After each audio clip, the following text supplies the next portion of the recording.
कदाचित तुलसी पौधे के आविर्भाव का दूसरा चरण संपन्न होने का समय आ गया।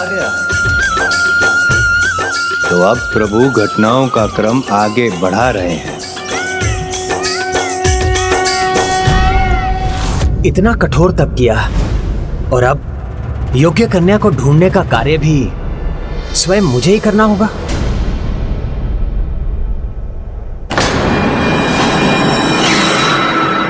ये कैसी मूर्खता करने जा रहा था मैं। शुभ कार्य का आरंभ तो विघ्नहर्ता श्री गणेश के आशीर्वाद के साथ ही करना चाहिए, तो मैं भी वही करूंगा। वक्रतुंड महाकाय सूर्यकोटि समप्रभा निर्विघ्नं कुरु मे देव सर्वकार्येषु सर्वदा।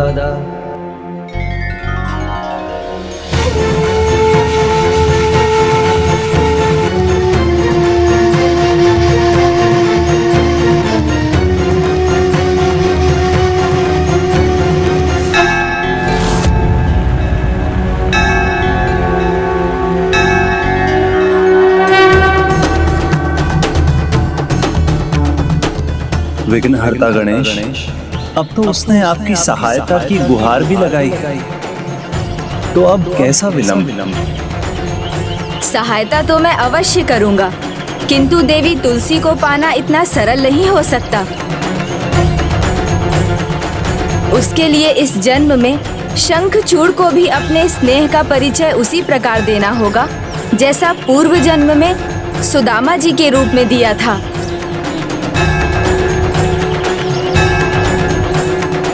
हे प्रभु गणेश जी, कहां किस दिशा में जाऊं? ये संकेत देने की कृपा कीजिए।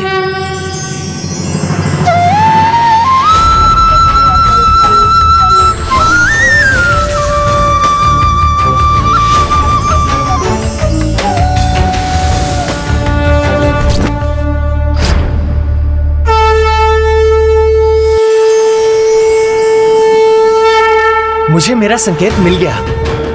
धन्यवाद प्रभु, आपको कोटि कोटि नमन। मुझे अवश्य ही इसी दिशा में आगे बढ़ना चाहिए।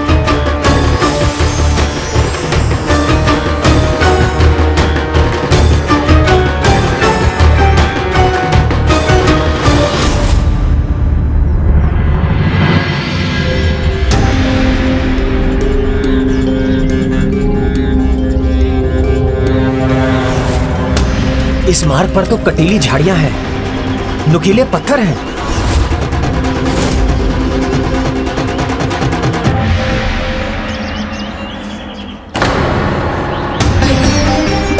किंतु जब जीवन में कुछ बड़ा करना हो तो ऐसी बाधाओं को तो पार करना ही होता है, तभी सफलता प्राप्त होती है।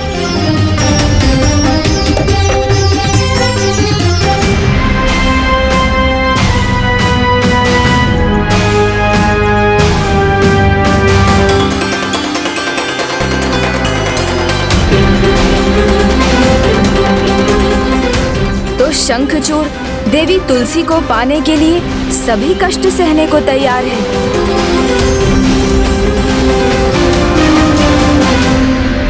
उस दिव्य आभा ने तो यहीं आने का संकेत दिया था, किंतु यहाँ तो कोई नहीं है। जय गणेश जय गणेश जय गणेश देवा माता कदाचित वो अब वहाँ है। पिता महादेवा।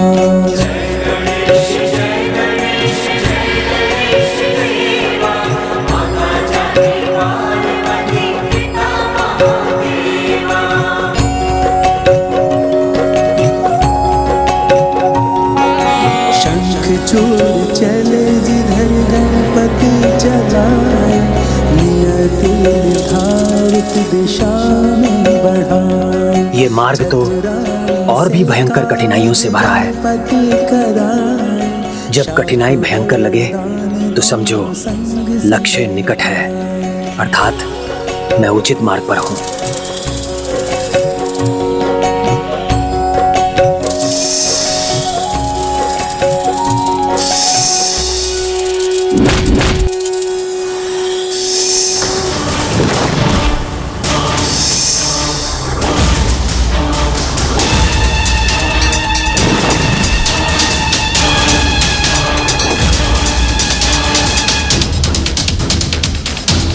निशस्त्र रहकर भी वो सभी संकट से जूझने के लिए तत्पर है।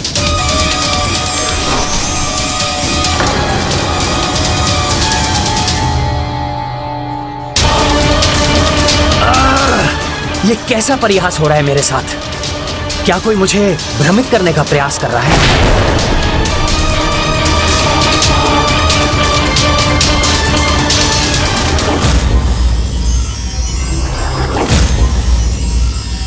ओह, तो वो दिव्य ऊर्जा वहां है और कोई तो है जो ध्यान मग्न भी है।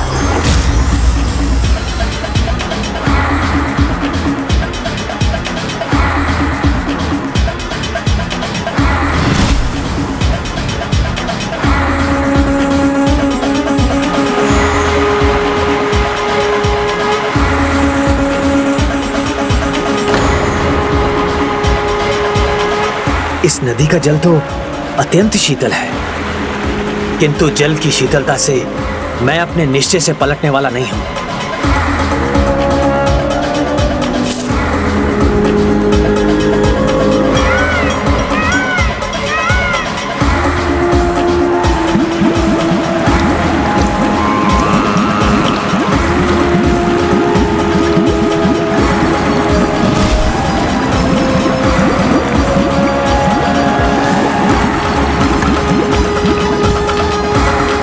शंखचूड़ तो इस परीक्षा से भी पीछे नहीं हटा।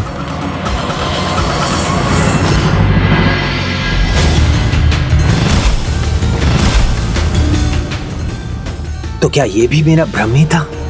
यहां तो कोई नहीं है। जिनका निश्चय दृढ़ता से भरा होता है, जो अपने लक्ष्य तक पहुंचने के लिए सभी कष्टों का सामना करने के लिए तत्पर रहते हैं, वो अपने लक्ष्य तक अवश्य पहुंचते हैं।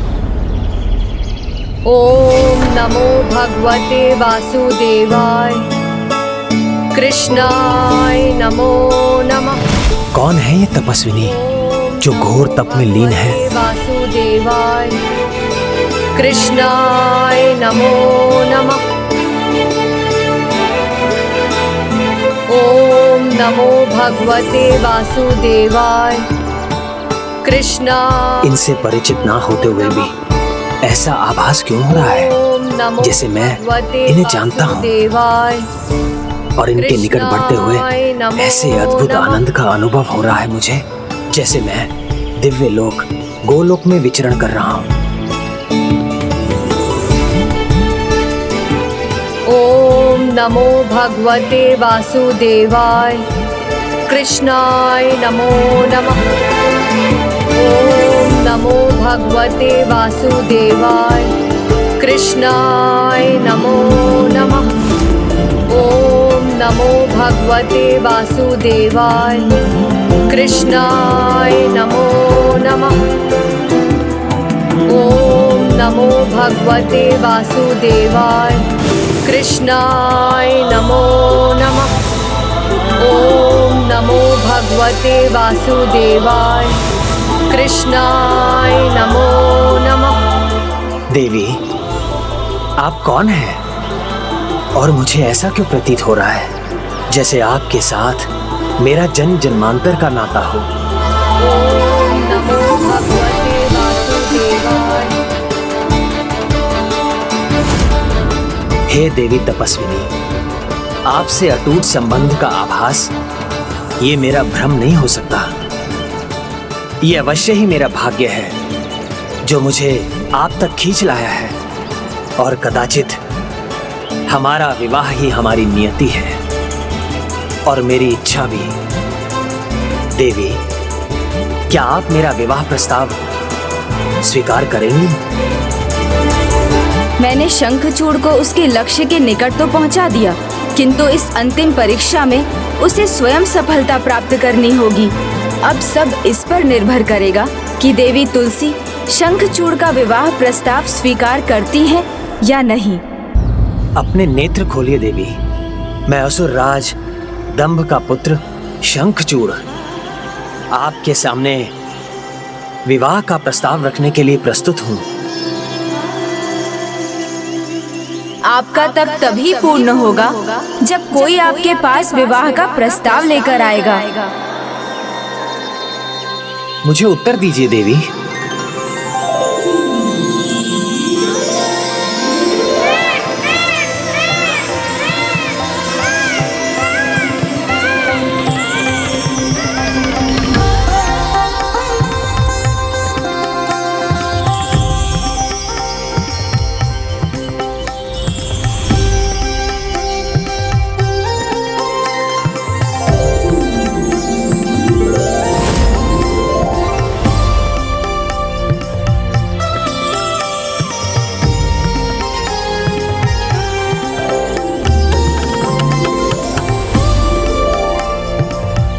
इन देवी को देखकर तनिक भी ऐसा नहीं लग रहा कि जैसे आज मैंने पहली बार इन्हें देखा है।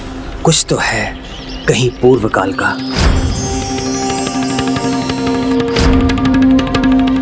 कौन है ये कैसा आवाज है? क्या मैं इन्हें पहले से जानती हूँ?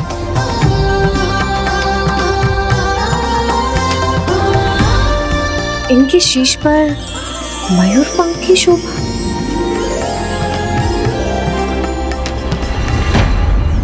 शीश पर मयूर पंख और गले में माला पहन लेने से ना कोई प्रभु श्री परम कृष्ण बन सकता है और ना ही मेरे मन मंदिर में मेरे आराध्य का स्थान ले सकता है। आपने उचित कहा देवी। मैं प्रभु श्री परम कृष्ण नहीं और ना ही हो सकता हूँ, किंतु मैं उन जैसा बनने का प्रयास कहाँ कर रहा हूँ। मैं तो बस इतना चाहता हूँ कि वैसा बनूं कि तुम्हारे मन को भा जाऊं तुलसी।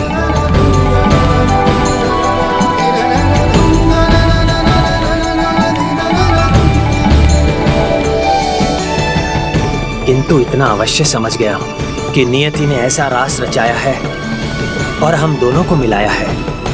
देवी, प्रकृति और नियति के संकेत को समझिए और मेरा विवाह प्रस्ताव स्वीकार कीजिए। नारायण नारायण। स्वार्थ सिद्धि की भावना लेकर चलने वाले शंखचूड़ के मन में भी देवी तुलसी को देखकर पावन स्नेह की भावना जाग उठी है, जिससे इस जन्म में वो अछूता था ना प्रभु। देखिए ना, अब तो वो अपनी रक्षा के लिए भी देवी तुलसी का लाभ उठाने का विचार भूल गया है। हाँ देवर्षि, अब अपने पूर्व के पुण्य कर्मों से प्रेरित होकर उसके मन में एक ही विचार, वो सच्चे मन से अपना निस्वार्थ स्नेह देवी तुलसी को समर्पित करना चाहता है, उनका सम्मान करते हुए उनके साथ रहना चाहता है। मैं आपसे विवाह क्यों करूं? भीतर बाहर से जो सुंदरता का सागर हो, जिसे बस निहारते जाने का ही मन करे। देवी, आपका ये मधुर स्वर, आपकी ये दिव्य छवि देखकर मुझे ये आभास हो रहा है कि आपका और मेरा नाता पूर्व जन्म का है। मेरा नाता तो बस मेरे प्रभु श्री परम कृष्ण से है। नारायण नारायण। देवी तुलसी सब कुछ भूल चुकी है, किंतु यदि कोई स्मृति शेष है तो केवल आपकी। प्रभु, वो अब भी केवल आपके प्रति निष्ठावान है, आपके प्रति केवल समर्पित है। तो क्या शंखचूड़ का प्रस्ताव स्वीकार करेगी? तब अपने भीतर कई कर्मों और साधनाओं को समाहित करता है। तब केवल कायाकल्प ही नहीं, अपितु वाणी, आचरण और वाचन को भी निर्मल और शुद्ध बना देता है। अपने वचन से देवी तुलसी ने अपनी चंचलता का त्याग कर गंभीरता और शुभ आचरण का परिचय दिया है। हे देवी, मैं राक्षस राज दंभ का पुत्र शंखचूड़ आपसे विवाह का प्रस्ताव रख चुका हूं और आपके उत्तर की प्रतीक्षा में हूं। कहिए देवी, क्या है आपके मन में? जिसका रोम रोम कृष्णमय हो, जिसके भीतर बाहर श्री परम कृष्ण ही हो, वो किसी और का विवाह प्रस्ताव कैसे स्वीकार कर सकती है? कहीं आपके संकोच का कारण ये तो नहीं कि मैं एक असुर पुत्र हूं और आपके समान तपस्विनी स्त्री एक असुर पुत्र से विवाह करने का निर्णय कैसे ले सकती है? तो मैं भी आपको श्राप देता हूँ। इस जन्म में आपका विवाह आपके आराध्य प्रभु से नहीं, अपितु एक असुर से होगा। मैं समझता हूँ देवी, आपकी दुविधा उचित है, किंतु मैं विनम्रता पूर्वक आपको स्मरण कराना चाहता हूँ कि असुर कुल में भी भक्त प्रहलाद जैसे महाभक्त हुए हैं, और मैं और मेरे पिताश्री दोनों ही असुर होते हुए भी धर्म कर्म में निपुण हैं। प्रभु श्री हरि नारायण, प्रभु श्री परम कृष्ण के परम भक्त हैं। असुर होते हुए भी किसी भी असुर प्रवृत्ति से मैं कोसों दूर हूँ। आप इस दिव्य पौधे के रूप में प्रभु श्री कृष्ण के शालीग्राम रूप की अर्धांगिनी बनने का सौभाग्य प्राप्त करेंगी, किंतु उससे पूर्व इस जन्म में आपको श्राप के प्रभाववश आपको एक असुर की पत्नी बन पूर्ण श्रद्धा से पतिव्रत धर्म का पालन करना होगा। मैं वचन देता हूँ, मेरे किसी भी आसुरी स्वभाव या प्रवृत्ति के कारण यदि आपको कोई कष्ट होगा तो मैं उसे परिवर्तित कर दूंगा। बस आप मुझसे विवाह करना स्वीकार कीजिए।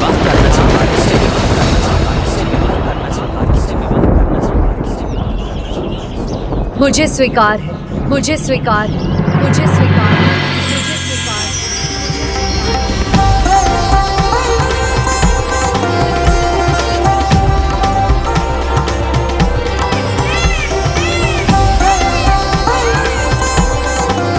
विश्वास कीजिए, मैं आपको इतना सम्मान, इतना सुख दूंगा जो किसी देवता के लिए भी संभव नहीं होगा। आपको कोई कमी नहीं होने दूंगा। आप मेरा विवाह प्रस्ताव स्वीकार कीजिए। मैं आपका प्रस्ताव स्वीकार कर चुकी हूँ। मैं महाराज धर्मध्वज की पुत्री तुलसी आपसे विवाह के लिए तैयार हूँ।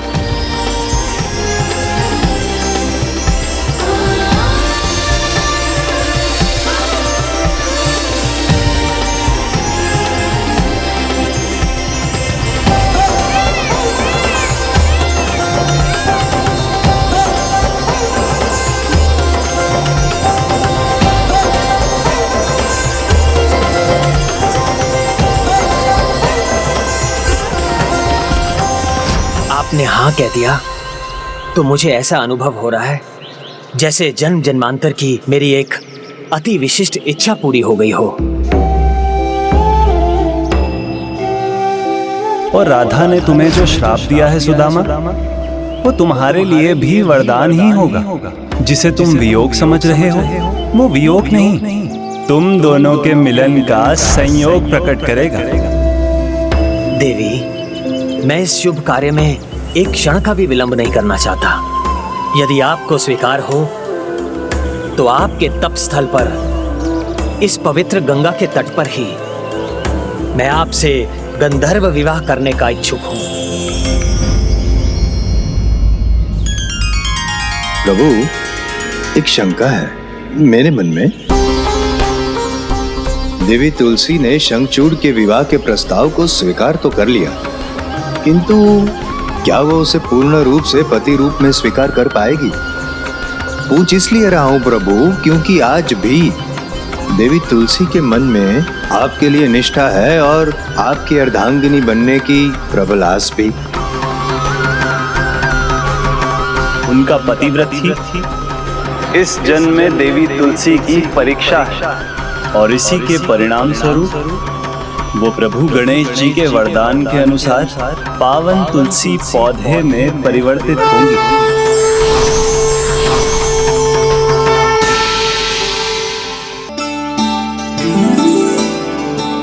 देवी, आप यहाँ विश्राम कीजिए। मैं अभी गया और विवाह के लिए वरमाला तैयार कर अभी आया।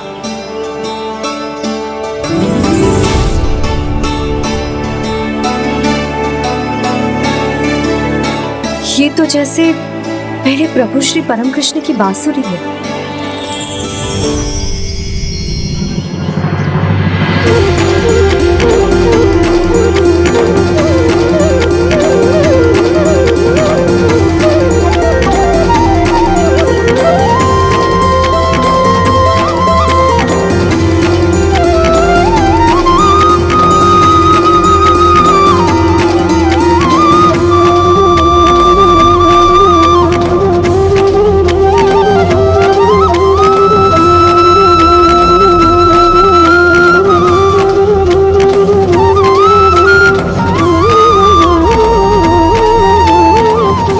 प्रभु का यही स्थान है। उन्हें कहाँ लेकर जा रही हो तुम? उनका स्थान और कहीं नहीं, मेरे साथ ही है और वो मेरे साथ ही रहेंगे सदा सदा के लिए। एक दिन ना स्वयं प्रभु मेरे पास आएंगे। तब ही एक ऐसा मार्ग है जिस पर चलकर मनुष्य कुछ भी प्राप्त कर सकता है। प्रभु, मेरी वास्तविक तपस्या तो अब आरंभ होगी। प्रभु, मेरे हृदय में तो बस आपका ही स्थान था, किंतु मैं भी आपके हृदय में वास कर सकूं।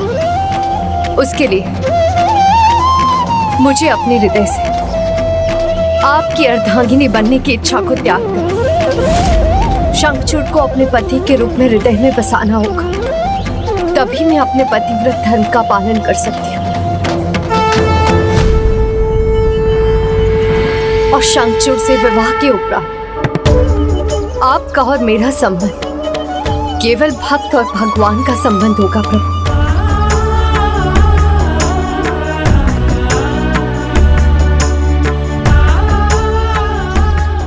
शंखचूड़ से विवाह के पश्चात अगले जन्म में प्रभु श्री कृष्ण के शालिग्राम स्वरूप के साथ आपका विवाह होगा। और मुझे आशीर्वाद दीजिए प्रभु कि अगले जन्म में मुझे आपका ही सानिध्य पाने का सौभाग्य मिले। अगले जन्म में अवश्य ही आपको ये सौभाग्य प्राप्त होगा। ये आपको मेरा आशीष।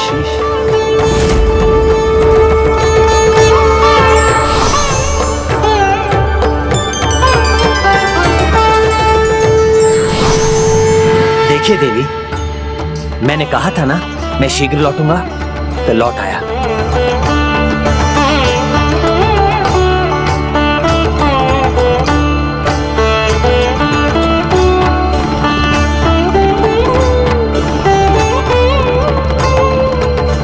ये लीजिए देवी।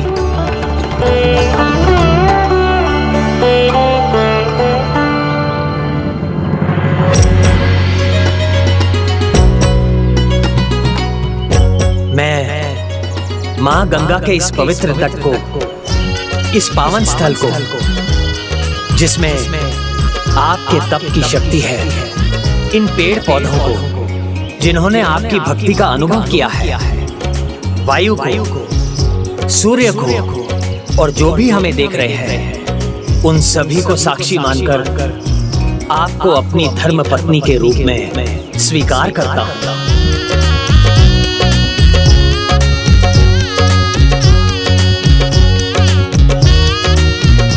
मैं भी अपने प्रभु श्री परम कृष्ण की भक्ति और उनके प्रति अपनी आस्था को साक्षी मानकर आपको अपने पति के रूप में स्वीकार करती हूं।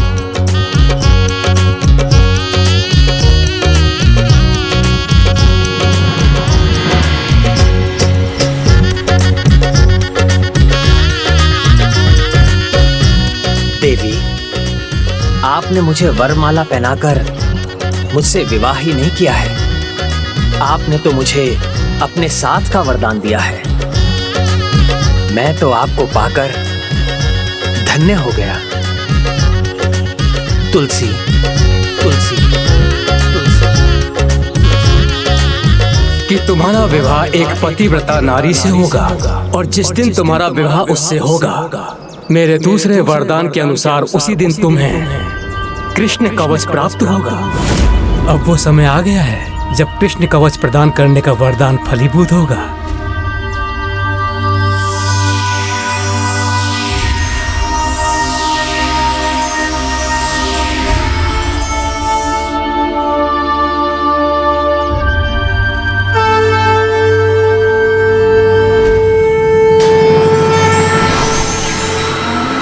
प्रभु ब्रह्मदेव का वरदान सार्थक हो रहा है।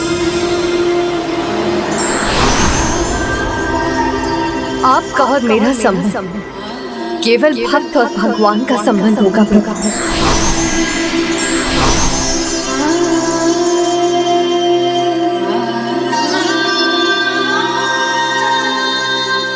अद्भुत, आपने मेरे लिए इतने सुंदर उपहार की रचना की है। स्वामी, क्या आपको ये भा रहा है? अवश्य, अति सुंदर है। मैं इसे पाकर अत्यंत प्रसन्न होऊंगा।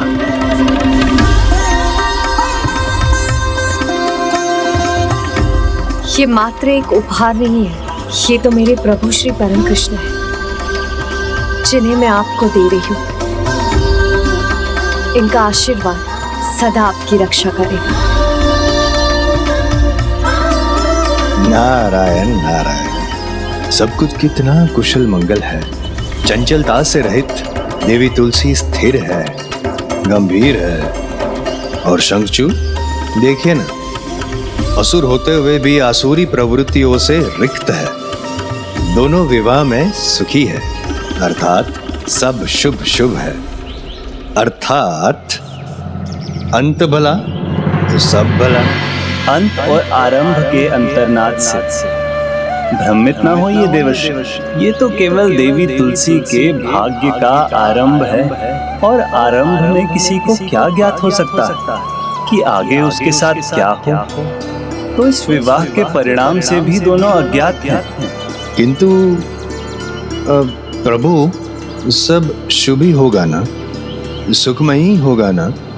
स्मरण कीजिए, देवी तुलसी ने अपने तप के आरंभ में और शंखचूड़ ने देवी तुलसी को ढूंढने की यात्रा के आरंभ में विघ्नहर्ता श्री गणेश को स्मरण किया था। किंतु विवाह के पहले ही दोनों उन्हें भूलने की भूल कर बैठे।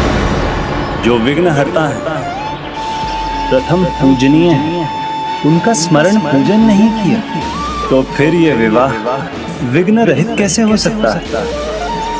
तो क्या प्रभु देवी तुलसी को पुनः एक श्राप प्राप्त होगा? ये तो समय ही बताएगा कि किसे श्राप मिलेगा। कदाचित पुनः मैं ही श्राप का भागी बन जाऊं।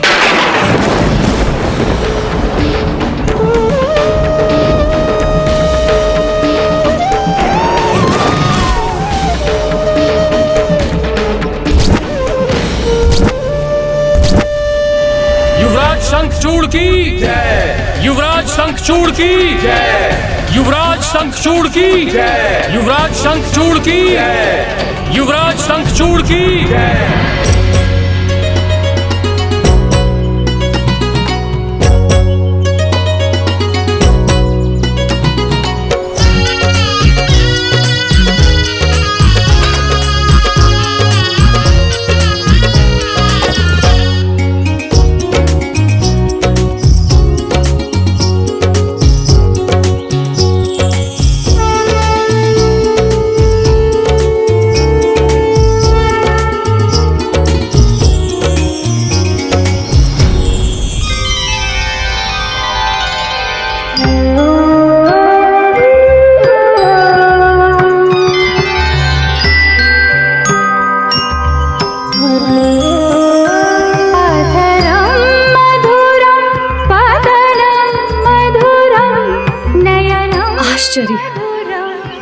यहाँ तो सब कुछ कृष्णमयी है। यहाँ तो चारों ओर मेरे प्रभु कृष्ण ही कृष्ण है।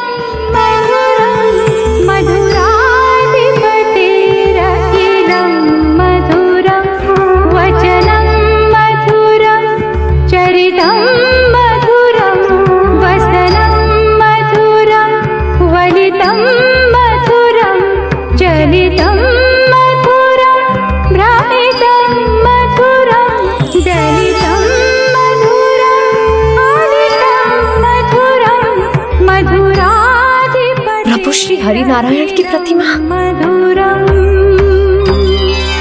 आज मेरे लिए बड़ा ही गौरव और आनंद का दिन है। आज मेरा पुत्र और पुत्र वधू दोनों अपनी तपस्या पूर्ण कर विवाह के उपरांत यहाँ लौटे हैं, इसलिए आज भव्य आनंद उत्सव होना चाहिए। तैयारी करो। क्षमा कीजिए पिताश्री, अभी यहाँ कोई उत्सव नहीं हो सकता। मेरा अर्थ है पिताश्री, सर्वप्रथम हमें प्रभु पूजन कर उनका आशीर्वाद लेना चाहिए, उसके बाद ही उत्सव का आयोजन होना चाहिए। युवावस्था और चंचलता दोनों एक दूसरे के पर्याय हैं। तुम्हारे स्थान पर कोई अन्य होता तो उत्सव को प्राथमिकता देता, किंतु अद्भुत हो तुम। आसुरी प्रवृत्ति के कारण जो भूल हम करने जा रहे थे, तुमने यहाँ आते ही हमें इतनी बड़ी भूल करने से रोक दिया। हमें धन्य कर दिया पुत्री। शुभ कार्य का आरंभ हरि नाम से ही होना चाहिए।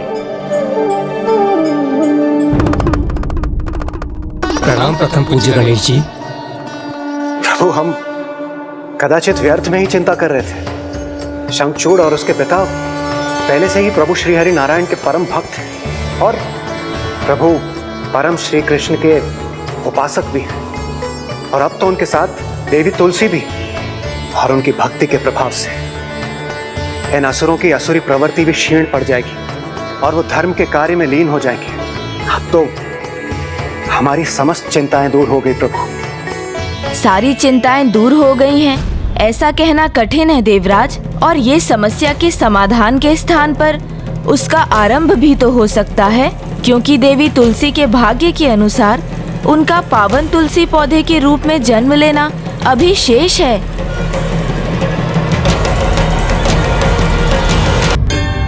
ओम नमो भगवते वासुदेवाय कृष्णाय नमो नमः।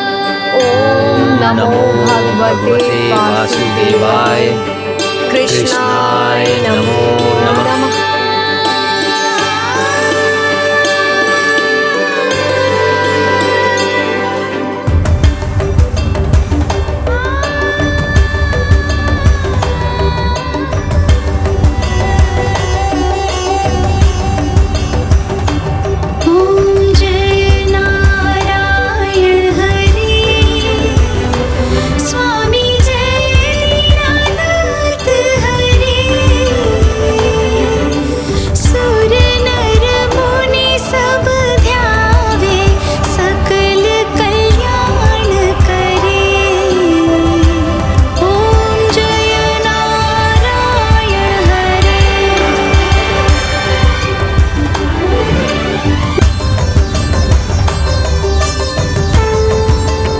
देवी, ये आप क्या कर रही हैं? एक असुर की आरती उतार रही हैं? असुर नहीं स्वामी, जब मैं आपको देखती हूँ तो मुझे आप में एक प्रखर बुद्धि संपन्न महाविद्वान दिखाई देते हैं, जो बड़ी कुशलता से अपनी प्रजा का नेतृत्व करने में समर्थ है। मुझे एक तेजस्वी राजपुत्र दिखाई देते हैं, जो अपने तेज का विस्तार कर महानतम राज्य स्थापित कर सकते हैं। मुझे एक अति बलशाली महायोद्धा दिखाई देते हैं, जो अपने राज्य की सुरक्षा सुनिश्चित कर सकते हैं। और मुझे एक अति निष्ठावान पति का पत्नी प्रेम दिखाई देता है। ऐसे पति जो अपनी पत्नी के सुख के लिए कुछ भी कर सकते हैं।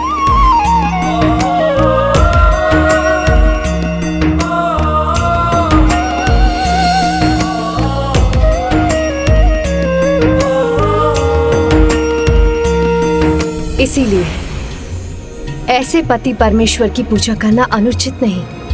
पति का परमेश्वर होना तो पत्नी की परमेश्वरी शक्ति से ही संभव है।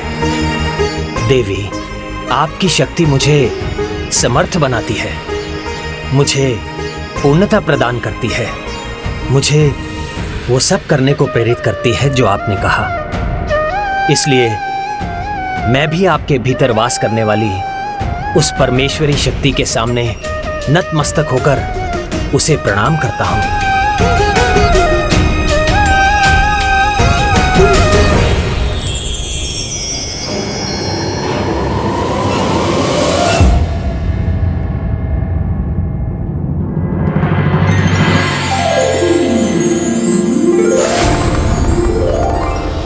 प्रभु, असुर होते हुए भी कितना धर्मनिष्ठ और सदाचारी है ये। ऐसा परम श्री कृष्ण का भक्त कहां किसी को कोई हानि पहुंचा सकता है। इसलिए देवलोक को इससे कहां कोई संकट है प्रभु। आप उचित कह रहे हैं देवराज।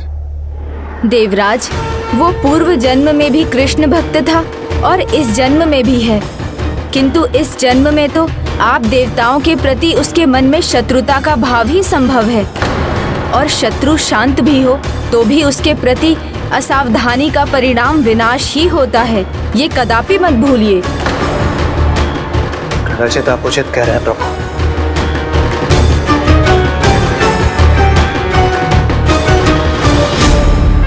नारायण नारायण। प्रभु, यदि शंखचूड़ का आचरण ऐसा ही रहा तो ब्रह्मांड के इतिहास में जन्म लेने वाला शंखचूड़ श्रेष्ठतम असुर होगा। जिसका जैसा स्वभाव होता है वो समय आने पर अवश्य दिखाई देता है। असुर है तो उसका आसुरी स्वभाव भी तो दिखाई देगा। किंतु आपका भी स्वभाव है ना देवर्षि, जो कुछ भी हो रहा है उसमें अपनी उत्सुकता दिखाने का, अपने शब्दों से संकेत पहुंचाने का। तो अब आपको भी अपने स्वभाव का परिचय देने का समय आ गया। अब जो होने वाला है उसमें आपको भी अपना भाग निभाना है। मुझे प्रभु? हाँ, आपको देवर्षि। अब तक आप जो देवी तुलसी के साथ हो रहा था उसी का ध्यान रख रहे थे, किंतु अब ध्यान रखना ही नहीं, उसके आगे भी कुछ करना है। और उसके लिए आपको असुर गुरु शुक्राचार्य के पास जाना होगा।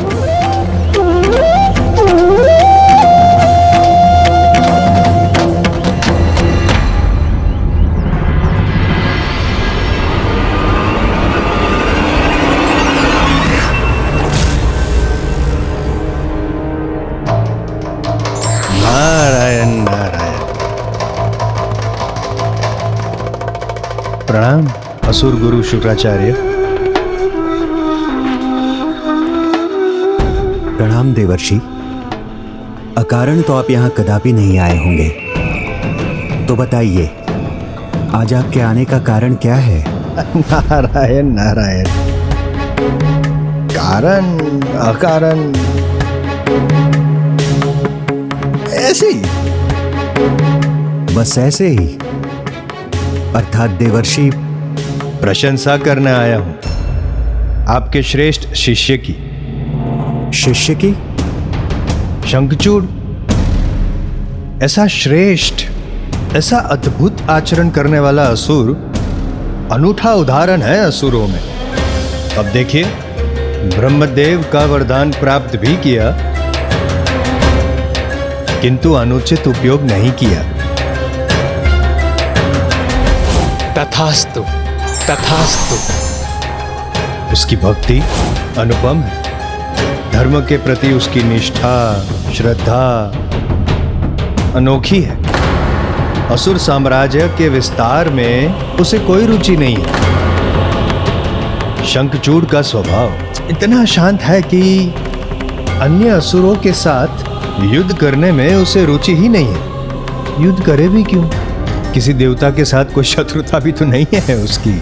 यदि ऐसा ही स्वभाव, ऐसा ही आचरण रहा शंखचूड़ का, तो असुर कुल का तो उद्धार हो जाएगा। और फिर आपको तो असुरों की चिंता करने की आवश्यकता ही नहीं पड़ेगी। नारायण नारायण, अद्भुत।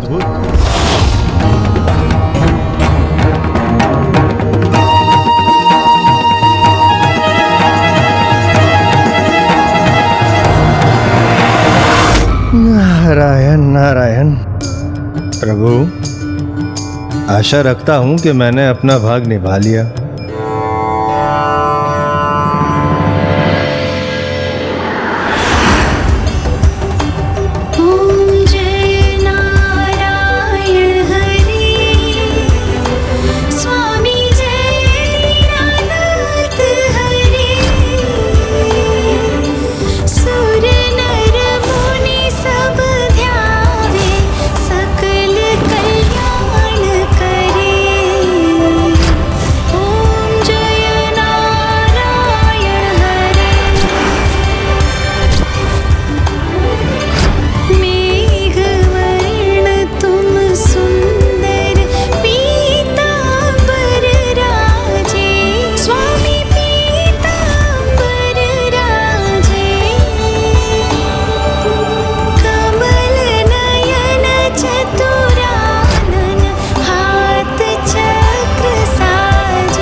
आप एक प्रखर बुद्धि संपन्न महाविद्वान दिखाई देते हैं, जो बड़ी कुशलता से अपनी प्रजा का नेतृत्व करने में समर्थ है।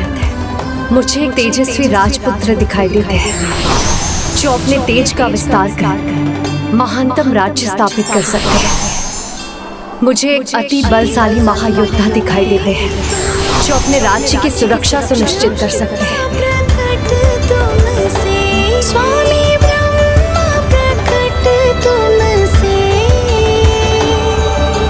सब जन तुमको पूजे, सेठी सब तुमसे। ओम जय नारायण हरे, तुम दया के सागर। पुत्र, मेरे विचार से इतना भार पर्याप्त है। पिताश्री, जो पर्याप्त है उससे आगे बढ़ने वाला ही अपनी शक्ति की सीमा से आगे बढ़ना सीखता है, और मेरी भुजाएं तो कहीं अधिक शक्तिशाली हैं।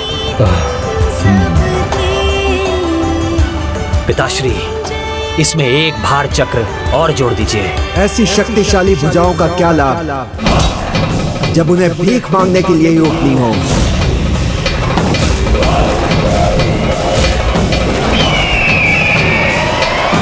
तुम्हारे बल का क्या लाभ जब असुरों को देवताओं से ही जीवन दान मांगना हो।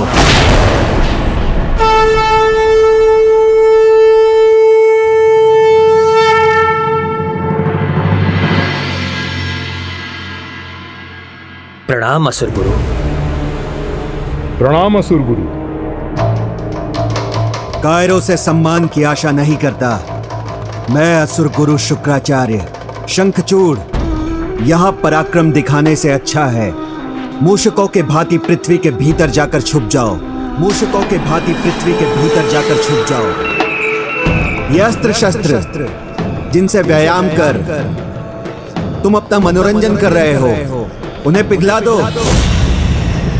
और उन्हें घुंघरू बनाकर अपने पांव में डाल लो। अपने पिताश्री को भी पहना दो और देवताओं के संकेतों पर नृत्य कर उनका मनोरंजन करो। और देवताओं के संकेतों पर नृत्य कर उनका मनोरंजन करो। गुरुदेव, ना मुझसे कोई भूल हुई है और ना पिताश्री से, तो फिर क्या कारण है आपके इतने क्रोध का, इतने कठोर वचनों के कहने का? ऐसा क्या कर दिया हमने? कुछ किया नहीं, यही तो तुम्हारा दोष है। असुर हो, बलशाली हो, पराक्रमी हो, वरदान प्राप्त कर चुके हो, फिर भी कुछ नहीं किया तुमने। ऐसे असुर के अस्तित्व का क्या लाभ? तुम्हारे जैसे असुर के होने से ना होना ही अच्छा है। तुम्हारे जैसे असुर के होने से ना होना ही अच्छा है। इस प्रकार के व्यर्थ जीवन से तो तुम्हारी मृत्यु हुई उचित है। बस गुरुदेव, बस बस गुरुदेव, बस बस गुरुदेव, बस बस।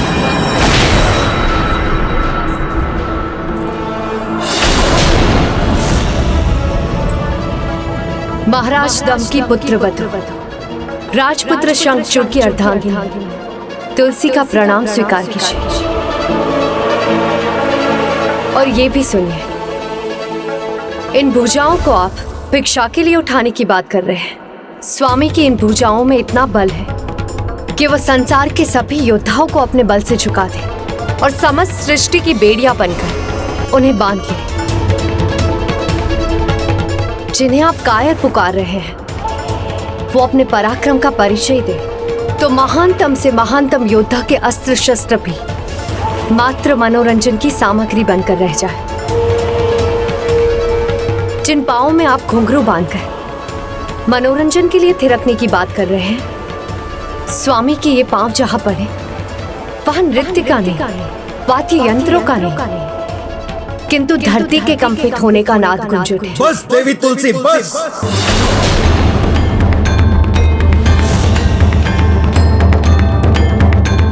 आपके इन शब्दों से मुझे कोई ज्ञान की प्राप्ति नहीं हो रही है। जानता हूं मैं, शंखचूड़ में अतुलित बल और सामर्थ्य है।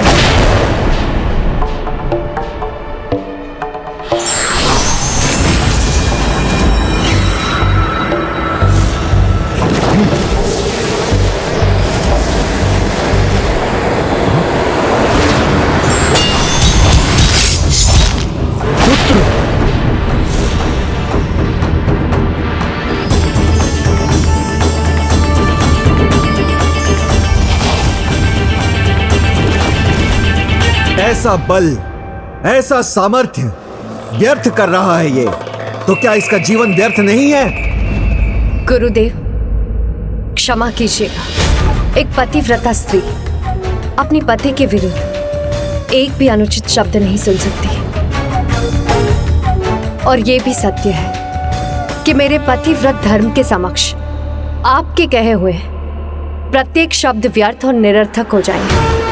और जब तक मैं अपने पतिव्रत धर्म पर रहूंगी, तब तक मेरे पति को कुछ नहीं होगा। और जब तक तुम्हारी पत्नी का पतिव्रत अटूट रहेगा, तुम्हारे जीवन को कोई हानि नहीं पहुंचा सकता। इस प्रकार तुम अमर ही बने रहोगे।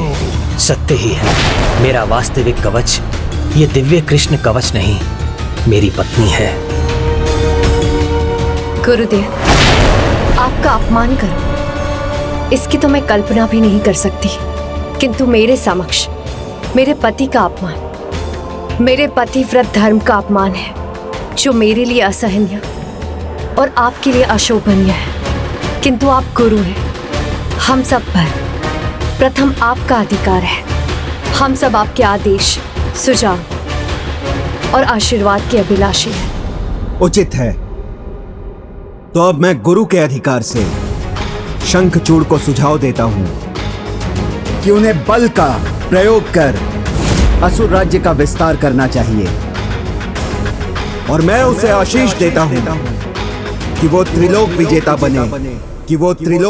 बने, और मैं आदेश देता हूं कि मेरे सुझाव पर चलने में तनिक भी विलंब ना करे।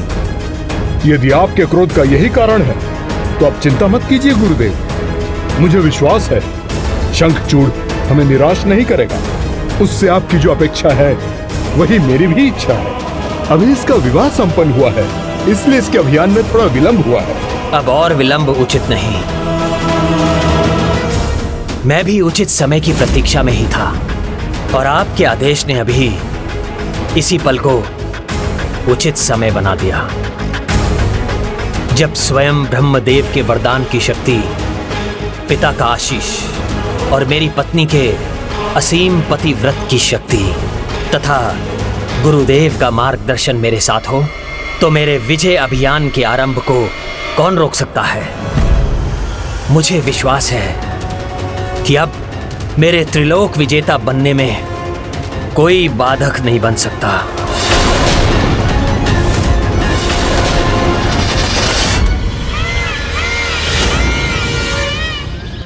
प्रभु देवर्षि नारद, आप चिंता मत कीजिए। आप जो भी करते हैं सर्वप्रथम उसका प्रभाव ऐसा ही होता है जैसे सब कुछ स्थिर हो जाएगा। नारायण नारायण, ये क्या कह रहे हैं प्रभु? वही कह रहा हूँ जो सत्य है देवर्षि। आरंभ कैसा भी हो, आप जिस भी कार्य के लिए प्रेरित होते हैं उसके अंत में लोक कल्याण ही निहित होता है। आपने जो भी किया है, देवी तुलसी उसी के परिणाम स्वरूप तुलसी पौधे के रूप में जन्म लेंगी।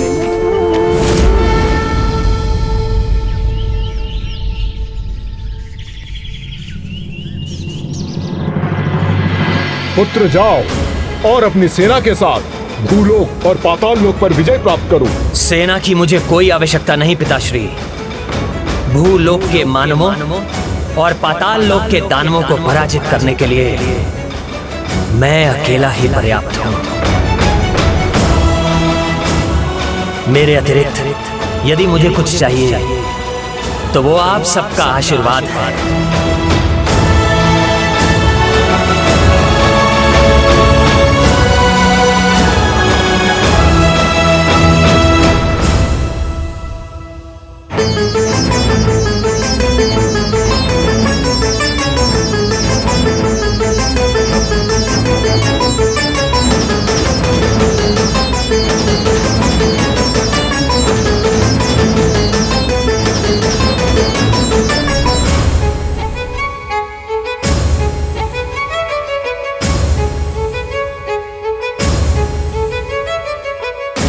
स्वामी, आप कुछ भूल रहे हैं। क्या क्या भूल रहा हूं मैं देवी? ये इसे आप अपने साथ ले जाइए। इसी से आपका कृष्ण रूप पूर्ण होता है।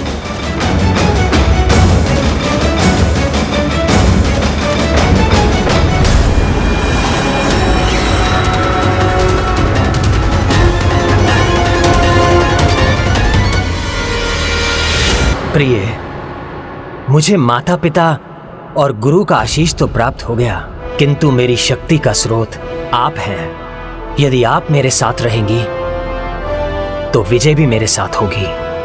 आपके बिना मेरी विजय यात्रा अधूरी है।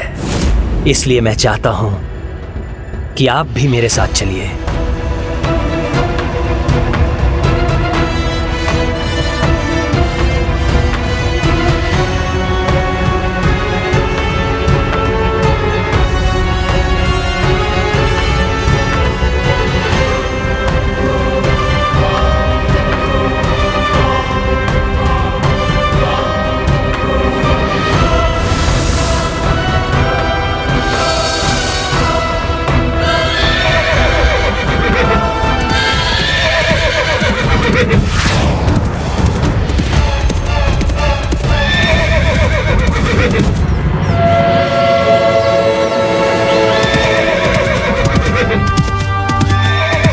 ये हमारी विजय यात्रा का पहला पड़ाव है।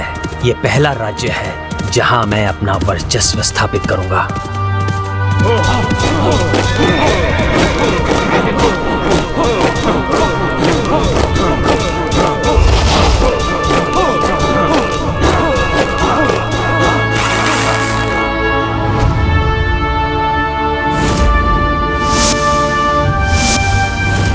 आप चिंता मत कीजिए देवी,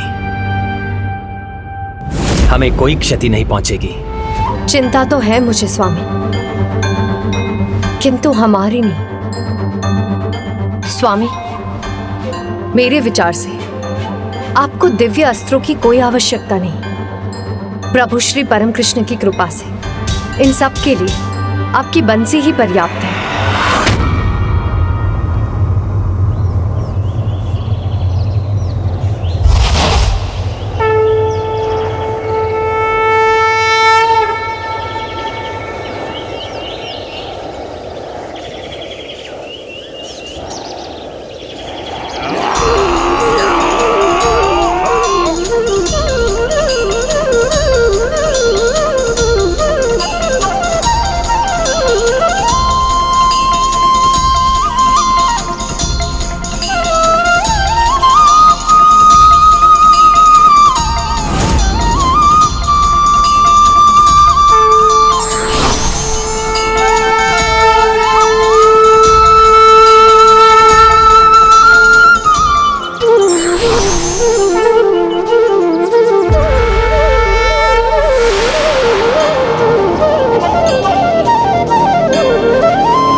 तुलसी को साथ लिए विश्व विजय का लक्ष्य। नारायण नारायण, बिना युद्ध के ही विजय प्राप्त कर ली शंखचूड़ ने। अद्भुत। भक्ति की शक्ति व्यक्ति को सबल बनाती है, किंतु कुछ मानव रूप में छिपे असुर इस भक्ति का दुरुपयोग करते हैं। सब शास्त्र को पार किए, शंखचूड़ की मुरली पर सब शीश नवाए। सब विश्व को विजय किया।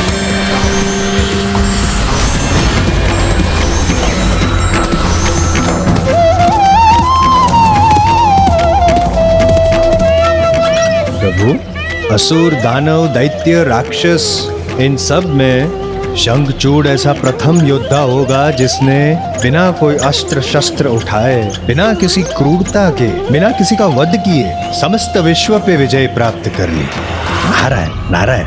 हाँ देवर्षि, किंतु शंखचूड़ से अधिक इसका श्रेय तो देवी तुलसी को जाता है, जिन्होंने नरसंहार नहीं होने दिया। बांसुरी की धुन से ही इस विजय यात्रा को सफल बना दिया। असुरराज शंखचूड़ जी की, असुरराज शंखचूड़ जी की, असुरराज शंखचूड़ जी की, शंखचूड़ जी की, शंखचूड़ जी की।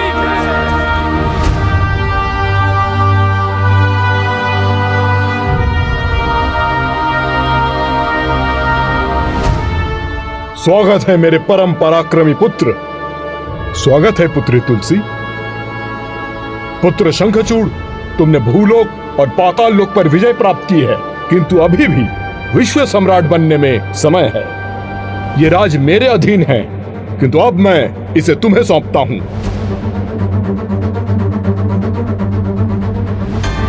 भूलोक और पाताल लोक अब दोनों मेरे अधीन है, तो अब स्वर्ग लोक ही शेष है।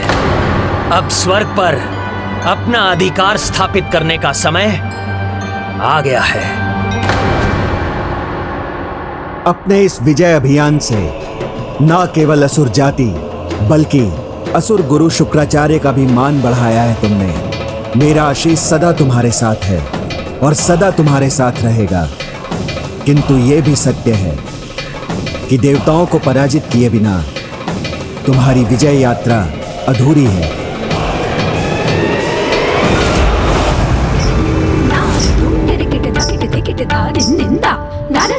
अति सुंदर, अति सुंदर, उत्तम, उत्तम, अति सुंदर, अति उत्तम, अति उत्तम, अति मनोरम।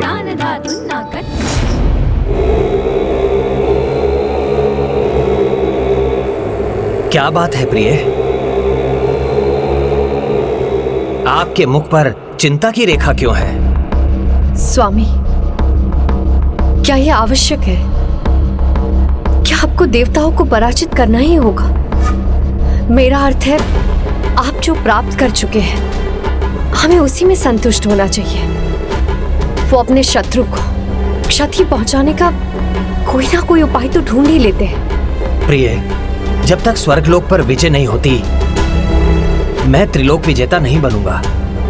और यदि मैं त्रिलोक विजेता नहीं बना तो गुरुदेव शुक्राचार्य के आदेश का पूर्ण पालन नहीं होगा और वो प्रसन्न नहीं होंगे। संभव है उनका क्रोध पुनः जागृत हो और वो फिर से मेरा अपमान करें। क्या आपको ये अच्छा लगेगा? नहीं स्वामी, आपका मान मेरा मान है, इसलिए यदि प्रश्न आपके सम्मान का है तो एक पतिव्रता नारी होने के नाते मैं आपको कदापि नहीं रोकूंगी। आपके विजय की कामना करूंगी। विजय तो मेरी ही होगी, उसकी चिंता मत करो प्रिय।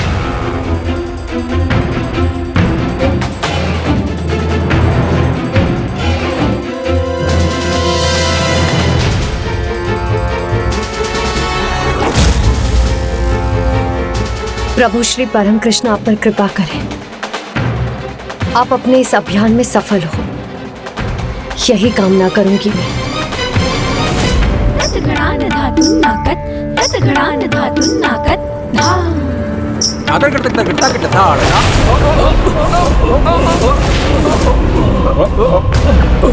सावधान देवगण, स्वर्ग लोक पर किसी का आक्रमण है ये।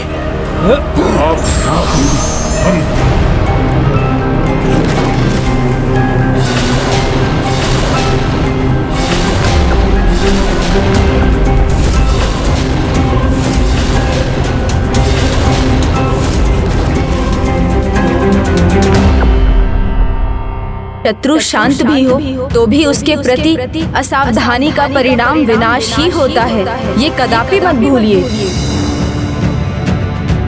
कोई ईश्वर जैसे वस्त्र पहन उसका स्वांग करता है तो कोई व्यक्ति के मन मस्तिष्क में ही स्वयं ईश्वर बनकर बैठ जाते हैं।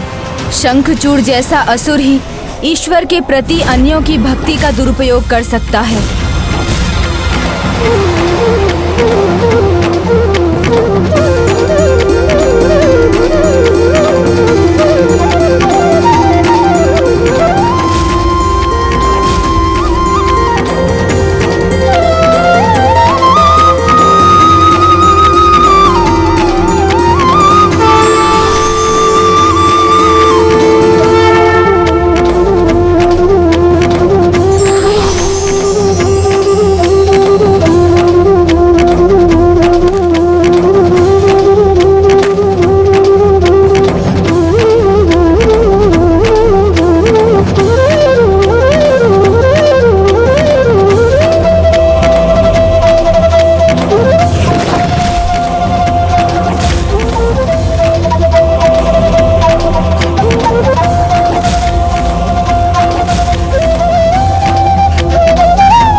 देवताओं को अपनी माया में उलझाकर शंखचूड़ ने उनसे स्वर्ग का सिंहासन तो छीन लिया, किंतु नियति जो माया रच रही है उसे तो शंखचूड़ भी नहीं जानता कि विधाता के इस लेख के अनुसार संसार को सदा सदा के लिए एक वरदान प्राप्त होने वाला है।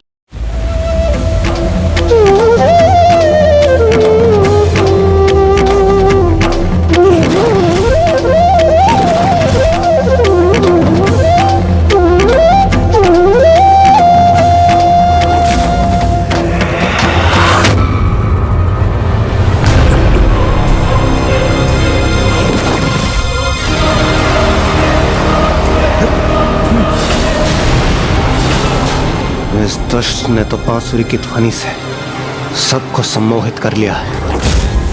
बिना युद्ध किए ही हम अपना राज्य और अपने स्वर्गलोक पर से आधिपत्य खो चुके हैं।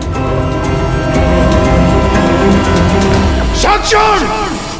यह सिंहासन देवराज का है। इस पर विराजमान होने का अधिकार केवल मेरा है, देवराज इंद्र का।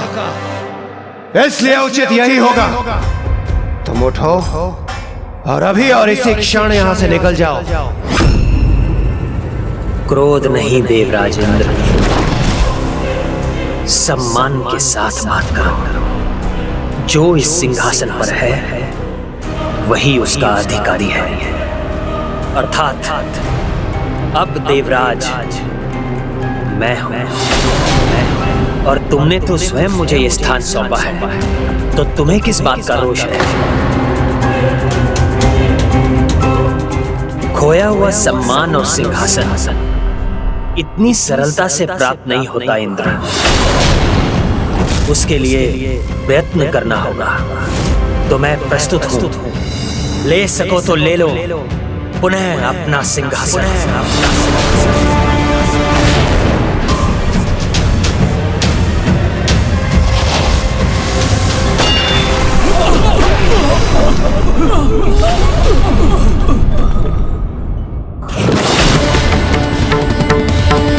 वो पूर्व जन्म में भी कृष्ण भक्त था और इस जन्म में भी है, किंतु इस जन्म में तो आप देवताओं के प्रति उसके मन में शत्रुता का भाव ही संभव है।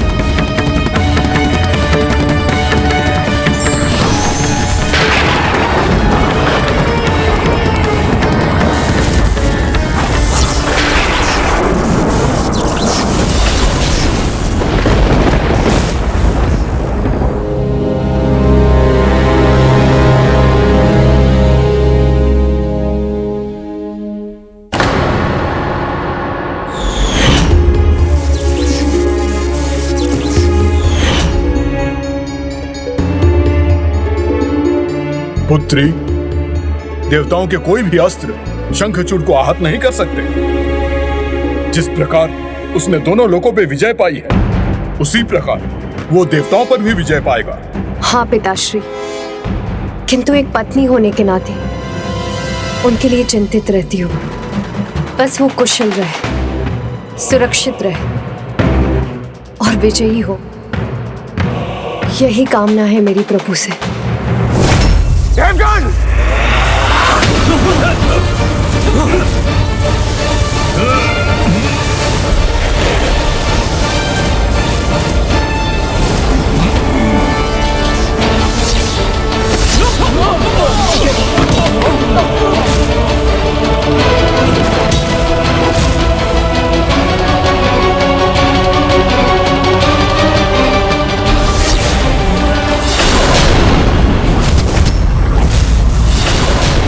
कुछ तो रहस्य अवश्य है, जैसे हमारे सभी वार उल्टे पड़ रहे हैं। कितना शक्तिशाली हूं मैं, ये समझ में आया इंद्र? या मैं और समझाऊं?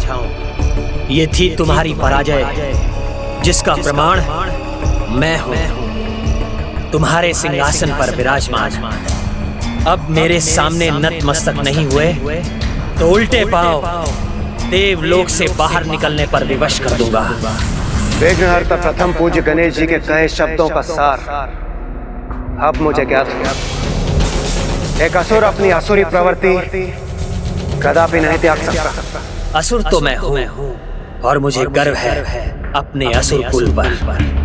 पराजित तो तुम हो चुके हो इंद्र, और आज से तुम मेरी अधीनता में असुरों के समान रहोगे, अंधकारी गुफाओं में। इसलिए यदि कारागार में नहीं जाना चाहते तो जाओ, निकल जाओ यहाँ से और मेरे आदेश का पालन करो।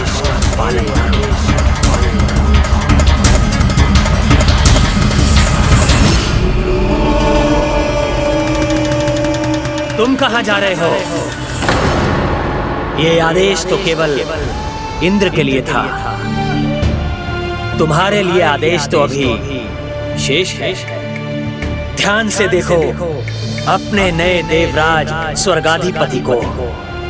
तुम सब मेरे अधीन हो और आज से मेरे आदेश का पालन करना तुम सबका धर्म है। पूर्णता के प्रतीक प्रभु श्री परम कृष्ण का भक्त हूं मैं। इसलिए मेरे राज्य में सभी को सुख, समृद्धि और संपूर्णता मिलनी चाहिए। किसी को भी कोई दुख नहीं होना चाहिए, ना कहीं सूखा होना चाहिए और ना बाढ़ का प्रकोप।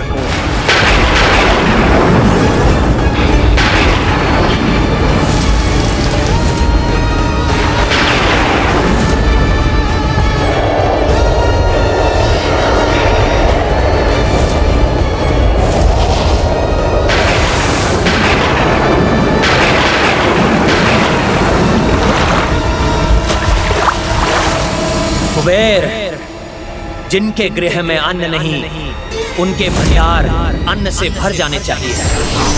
जो निर्धन हो, उसके गृह में धन संपत्ति होनी चाहिए। विश्वकर्मा, जिनके पास भवन नहीं, उन्हें भवन मिलने चाहिए। और जो अपने पांव पर चलने पर ही विवश हैं, उन्हें भी रथ मिलने चाहिए। कर्म कैसे भी हो, जो भी हो, उसका फल मात्र और मात्र सुख और संपूर्णता ही होना चाहिए।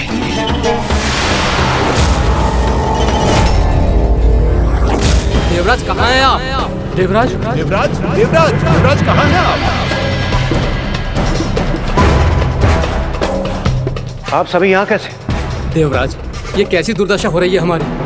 वो असुर हम सभी पर राज कर रहा है। देवराज, हमसे सब कुछ छीन कर हमें दरिद्र और हीन बनाकर समस्त सृष्टि में वैभव फैला दिया है उसने। न श्रम न चेष्टा, किसी का कोई महत्व नहीं। हमें सभी को सब कुछ देना होगा, ये नियम बनाया है उस दुष्ट ने। किंतु वो दुष्ट ऐसा कर क्यों रहा है? क्या योजना होगी उसकी इसके पीछे, जिससे देवताओं की किसी को कोई आवश्यकता ही ना रहे? आवश्यकता नहीं होगी तो देवताओं में आस्था भी नहीं रहेगी, और आस्था नहीं रहेगी तो देवताओं की पूजा भी नहीं होगी। जब कर्म का महत्व नहीं रहेगा तो सुकर्म और दुष्कर्म में कोई भेद ही नहीं रहेगा, और तब स्वयं को भक्ति एवं धर्मपरायणता से सुधारने की कोई आवश्यकता नहीं रहेगी। और जब इनका कोई महत्व नहीं रहेगा तो भगवान में विश्वास क्यों रहेगा? और भगवान में विश्वास नहीं रहेगा तो आसुरी प्रवृत्तियां फैलेंगी, मनुष्य भी आसुरी व्यवहार करेंगे। वही चाहता है शंखचूड़, वो भगवान का नाम ही मिटाना चाहता है। मनुष्य के कर्म उसका भाग्य निर्धारित करते हैं। स्वयं को तपाने से ही मनुष्य स्वर्ण के समान निखरता है, और जीवन का संघर्ष व्यक्ति के चरित्र को निखारता है, उसे दूसरों के प्रति संवेदनशील बनाता है। किंतु जहाँ संघर्ष नहीं है, जहाँ सब कुछ बिना प्रयास किए ही अधिकता में प्राप्त हो, वहाँ ना किसी उपलब्धि का सम्मान होता है और ना ही किसी वस्तु का। अर्थात भोजन, जल, संपत्ति सब व्यर्थ करने का आचरण फैल जाएगा। ऐसी परिस्थिति में पाप और पुण्य का भेद मिट जाता है। अधर्म और अधर्मियों की सत्ता स्थापित होती है। मनुष्य अनुचित आचरण के आदी हो जाते हैं। बुराई का फल ही ना मिले तो फिर बुरे कर्मों को करने में कैसा भय? इस प्रकार भय विहीन समाज में मनुष्य अच्छे बुरे का ध्यान किए बिना अधर्म करने के लिए स्वयं को स्वतंत्र मानेगा। इसलिए शंखचूड़ संपूर्णता का नहीं, अधर्म का विस्तार कर रहा है, जिससे देव पूजा रोककर सभी शंखचूड़ की ही पूजा करने लगे। त्रिलोकाधिपति भगवान शंखचूड़ की जय। हमसे बहुत बड़ी भूल हुई है प्रभु। आपके सतर्क करने पर भी हम उस दुष्ट से भ्रमित हो गए। एक भूल तो हुई है देवराज, जिसका इतना भयंकर परिणाम हुआ, किंतु अब भूतकाल के बारे में विचार करने की एक और भूल मत कीजिए। जो बीत गया उसको तो नहीं सुधारा जा सकता, किंतु जो होने वाला है, जो भविष्य है, उसको सुधारने के लिए अभी वर्तमान में कुछ करना अनिवार्य है। उसका विचार कीजिए। आप उचित कह रहे हैं गणेश। हमें शंखचूड़ को पराजित कर धर्म की सत्ता पुनः स्थापित करनी होगी। उसकी पराजय सुनिश्चित करने के लिए हमें आपकी सहायता की आवश्यकता पड़ेगी। वो श्री परम कृष्ण का भक्त है और मैं कृष्ण तत्व हूँ। भगवान और भक्त की मर्यादा का पालन करते हुए स्वयं मेरा उससे युद्ध करना अनुचित होगा। क्षमा कीजिए देवगण, मैं आपकी कोई सहायता नहीं कर सकता। ऐसी अवस्था में तो हमें प्रभु श्री हरिनारायण के पास ही जाना होगा। कदाचित ब्रह्मदेव वो ही हमें शंखचूड़ के पराजय का कोई सुझाव दें। ना ब्रह्मदेव ना प्रभु नारायण, दोनों ही शंखचूड़ की पराजय में हमारी सहायता नहीं कर सकेंगे, क्योंकि ब्रह्मदेव अपने वरदान की मर्यादा से बंधे हैं। प्रभु ब्रह्मदेव, मुझे मेरा पहला वरदान दीजिए कि मैं अगले दो जो भी वरदान मांगूं, आप किसी और के आगे प्रकट नहीं करेंगे, सदा गुप्त रखेंगे। तथास्तु तथास्तु। और शंखचूड़ का जन्म असुर सम्राट दंभ के पुत्र के रूप में प्रभु नारायण के वरदान से हुआ था, इसलिए वो भी उसका वध नहीं करेंगे। हे प्रथम पूज्य गणेश, ये एक बहुत ही विकट दुविधा है। इस दुविधा से, इस विघ्न से निकलने का आप ही कोई मार्ग सुझाइए प्रभु। हाँ गणेश जी, कृपा करें हम पे, हमें इस विघ्न से निकाल दीजिए। अब तो एकमात्र पिताश्री महादेव ही हमारी सहायता कर सकते हैं।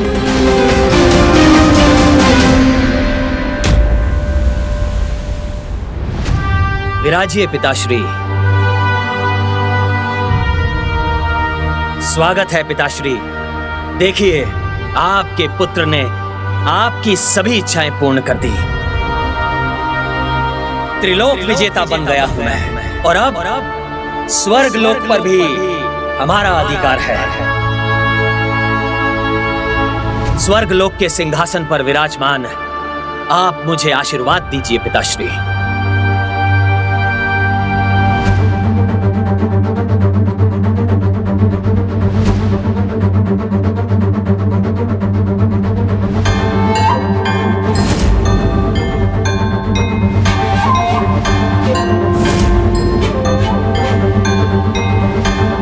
चिंता मत कीजिए पिताश्री, ये देवताओं को स्मरण कराने के लिए है कि वो मेरे अधीन हैं। पुत्र, जितनी सरलता से देवताओं ने तुम्हारे सामने आत्मसमर्पण कर दिया, मुझे संदेह होता है कहीं वो तुम्हारे विरुद्ध कोई षड्यंत्र तो नहीं रच रहे।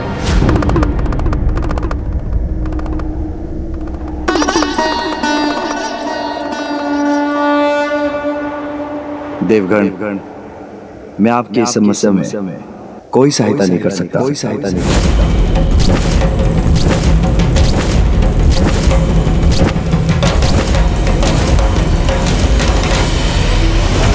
षड्यंत्र रचते हैं तो रचने दीजिए उन दुर्बल देवताओं को। मुझे कोई चिंता नहीं है और आपको भी नहीं होनी चाहिए। जब तक ब्रह्मदेव का वरदान मेरे साथ है, तुलसी के पतिव्रत का कवच प्राप्त है, तब तक मुझे कोई पराजित नहीं कर सकता, ना ही कोई रोक सकता है। स्वयं महादेव भी नहीं, महादेव भी नहीं, महादेव भी नहीं, महादेव भी नहीं, महादेव भी नहीं।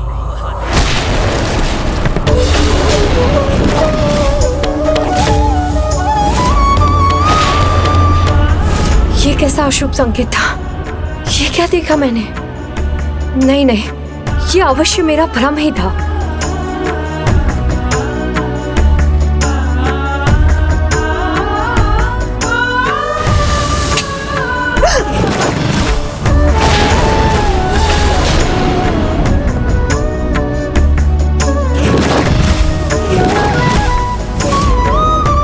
अब ये रक्त रंजित युद्ध भूमि क्यों दिखाई थी मुझे? ऐसा सर्वनाशी युद्ध जो कदापि नहीं होना चाहिए, उसका ये कैसा संकेत मिल रहा है मुझे प्रभु? देवाधिदेव महादेव, जिनकी शक्ति सर्वोच्च है, अनंत है, जिनसे कोई पार नहीं पा सकता, जिनकी क्रोधाग्नि से कोई बच नहीं सकता, क्या तुम उनकी क्रोधाग्नि से भयभीत नहीं? सर्वोच्च है वो, मानता हूं, किंतु उनकी शक्ति का मुझे कोई भय नहीं। यदि वो मेरे कार्य में हस्तक्षेप करेंगे तो वो भी मुझे रोकने में असफल होंगे। इस परिस्थिति में मैं हस्तक्षेप क्यों करूं? क्यों जाऊं? क्यों करूं उसका वध? शंखचूड़ ने आप देवताओं से कुछ नहीं छीना। जो भी उसे प्राप्त हुआ वो आप ही ने उसे स्वयं दिया है, और अभी तक उसने दंडित होने के लिए ना कोई ऐसा अधर्म किया, ना मुझे कोई चुनौती दी जिसके कारण मैं स्वयं उससे युद्ध करूं और उसका अंत करूं।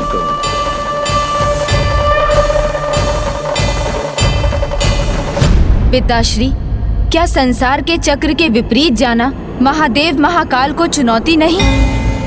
क्या शंखचूड़ और उसके कर्मों के कारण यज्ञ, पूजा, हवन आदि का थम जाना आपका अपमान नहीं?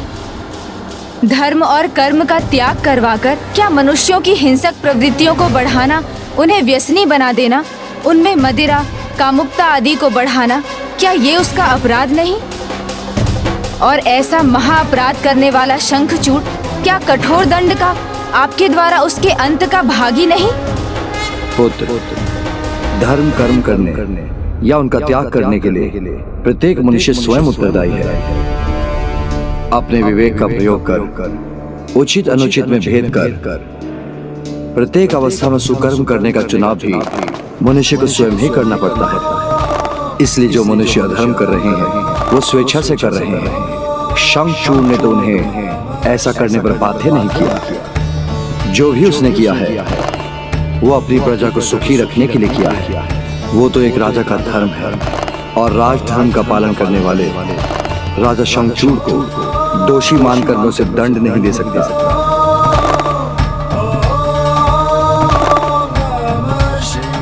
सर्वप्रथम हमें उसे यह ज्ञात कराना होगा कि जिसे वो अपनी प्रजा का सुख मान रहा है उसके कारण अधर्म का प्रचार हो रहा है। यदि ये ज्ञात होने पर भी उसमें कोई सुधार नहीं आया, तब ये उसका अपराध होगा, जिसके कारण वो कठोर दंड का भागी बनेगा। इसीलिए युद्ध से पहले उसे एक अवसर देना, उसे समझाना आवश्यक है कि वो जो कर रहा है वो हानिकर है, वो सुख का नहीं सभी के दुख का कारण बनेगा। क्योंकि सुखार्थम सर्वभूतानां मतः सर्वा प्रवृत्त्यः सुखम नास्ति विना धर्मम् तस्मात् धर्म परो भवा। अर्थात सभी प्राणी जो भी करते हैं सुख की प्राप्ति के लिए ही करते हैं, और बिना धर्म के सुख असंभव है। इसीलिए धर्म परायणता ही सुख साधना का एकमात्र उपाय है। किंतु शंखचूड़ को यह समझाने और हमारा शांति संदेश उस तक पहुंचाने का कार्य कौन करेगा?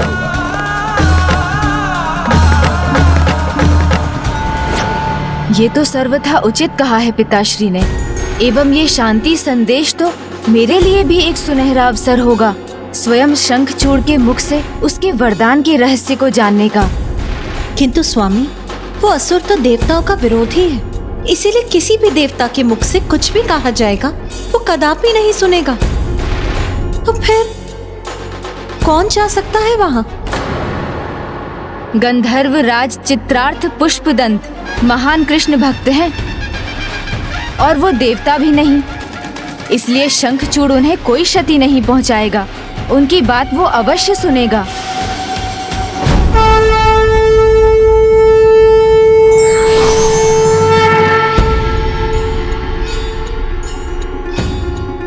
प्रणाम प्रभु, मैं आपके आदेश का पालन करूंगा।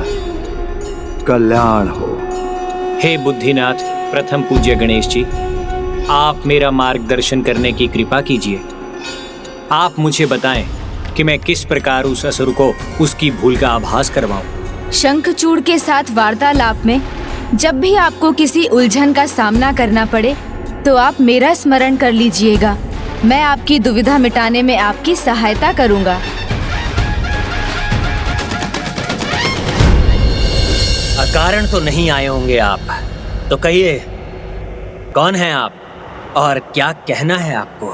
मैं गंधर्वराज पुष्पदंत आपके लिए महादेव का शांति प्रस्ताव लेकर आया हूँ। प्रभु ने मुझे आपको सचेत करने के लिए भेजा है कि आप जो भी कर रहे हैं उससे धर्म की हानि हो रही है, अतः आप उसे रोक दीजिए। आप स्वर्ग का त्याग कर पाताल लौटिए। यदि ऐसा ना हुआ तो महादेव आपसे युद्ध करने के लिए विवश हो जाएंगे।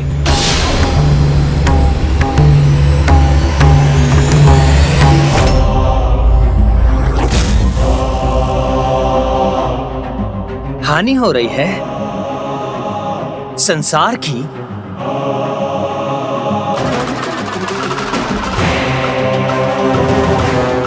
कैसे? मेरी प्रजा में तो सभी सुखी हैं, कहीं कोई दुख नहीं। सब इतने सुखी हैं कि भगवान का नाम लेना भी भूल गए हैं।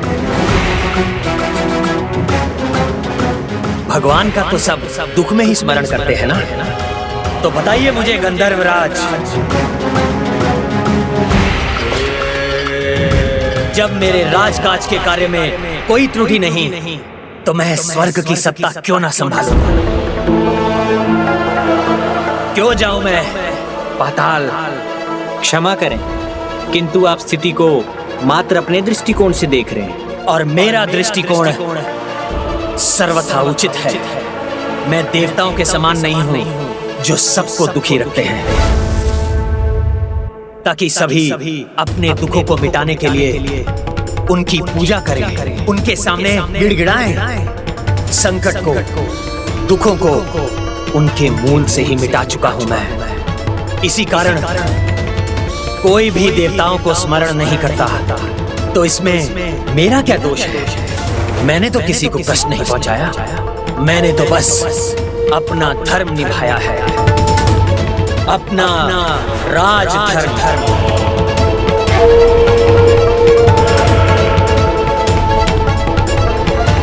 हे गणेश जी, हे बुद्धिदाता, शंखचूड़ के प्रश्नों के उत्तर मेरे पास नहीं। अब आप ही मेरी सहायता कीजिए जिससे मैं उसे समझा सकूं।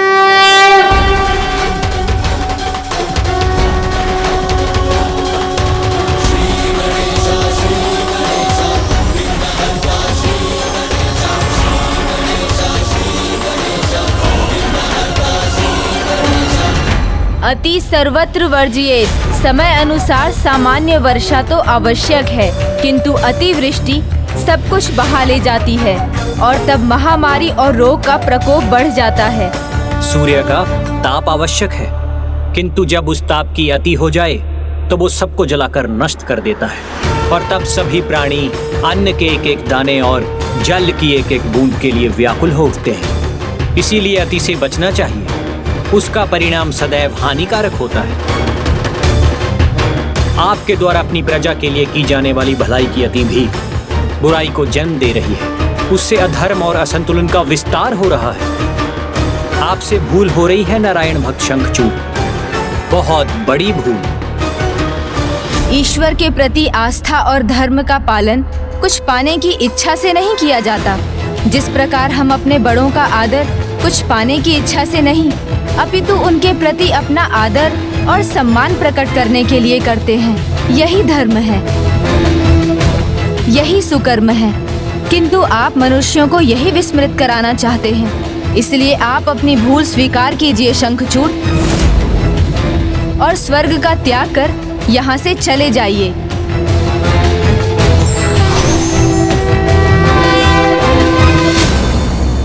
वो क्यों जाएगा स्वर्ग से?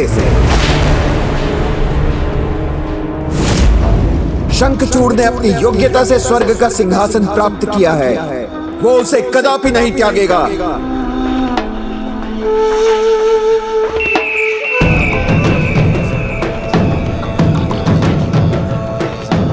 राजधर्म का पालन करना प्रत्येक राजा का धर्म होता है, वही शंखचूड़ कर रहा है।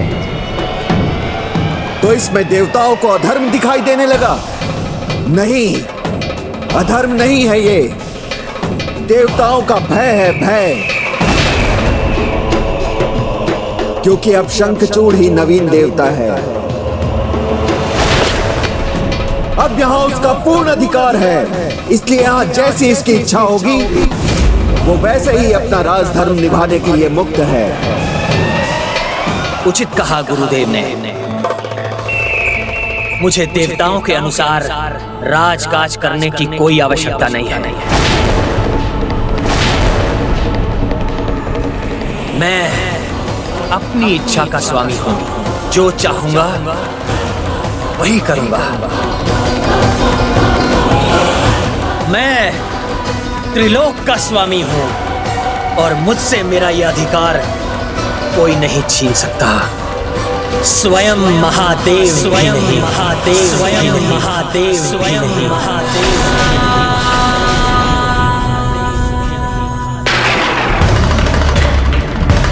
अब तुमने अपना चुनाव कर लिया है शंखचूड़, तो यही अवसर है तुम्हारे वरदान के रहस्य को ज्ञात करने का।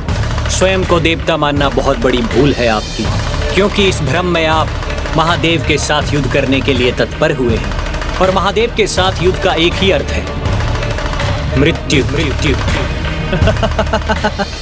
मृत्यु मृत्यु की कोई चिंता नहीं है मुझे।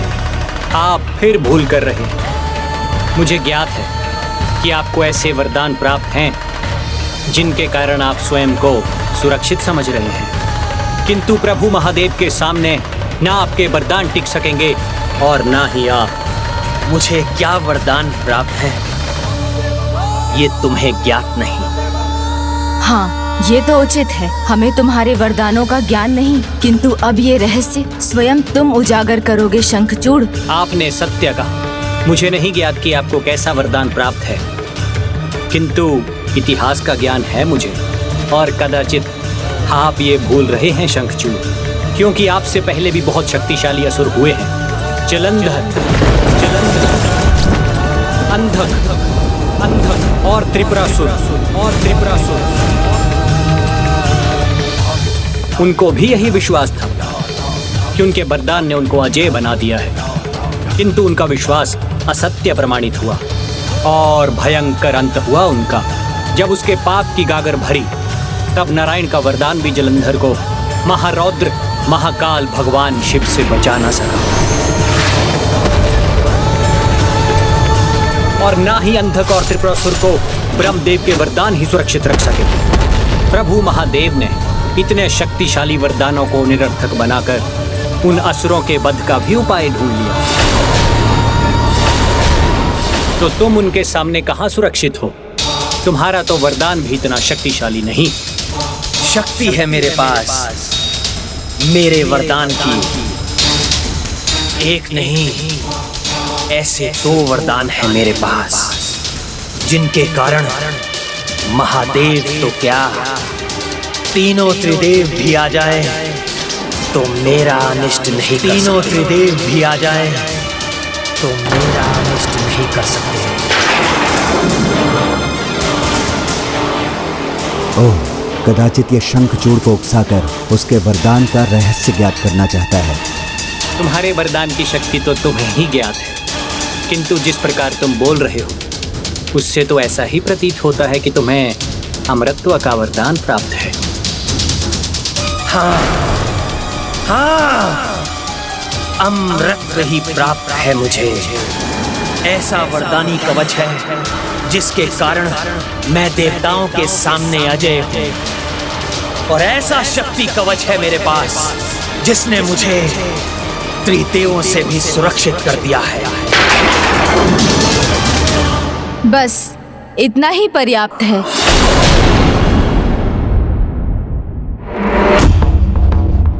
तो मैं क्या समझूं? आप ये जानकर कि आप जो कर रहे हैं उसका परिणाम क्या है, फिर भी आप महादेव के साथ युद्ध करने के लिए तत्पर हैं?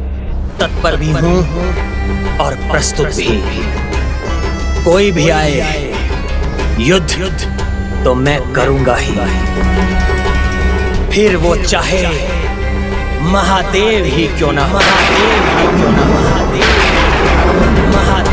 क्यों ना, महादेव ही क्यों ना,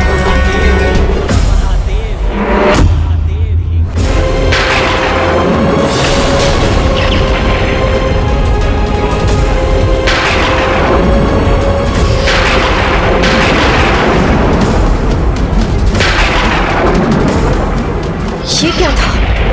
मेरे हृदय को कंपित कर दिया इस भयंकर विद्युत ने।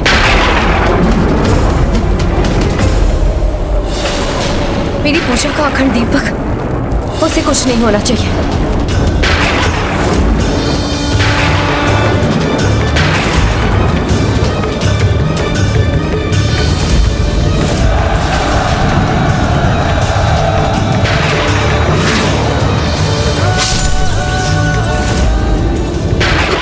कैसे दृश्य दिखाई दे रहे हैं मुझे।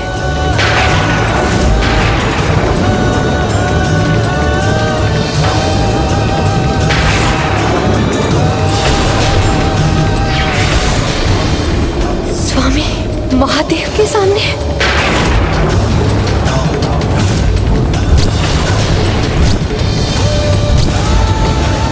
नहीं नहीं, ये नहीं होना चाहिए, कदापि नहीं।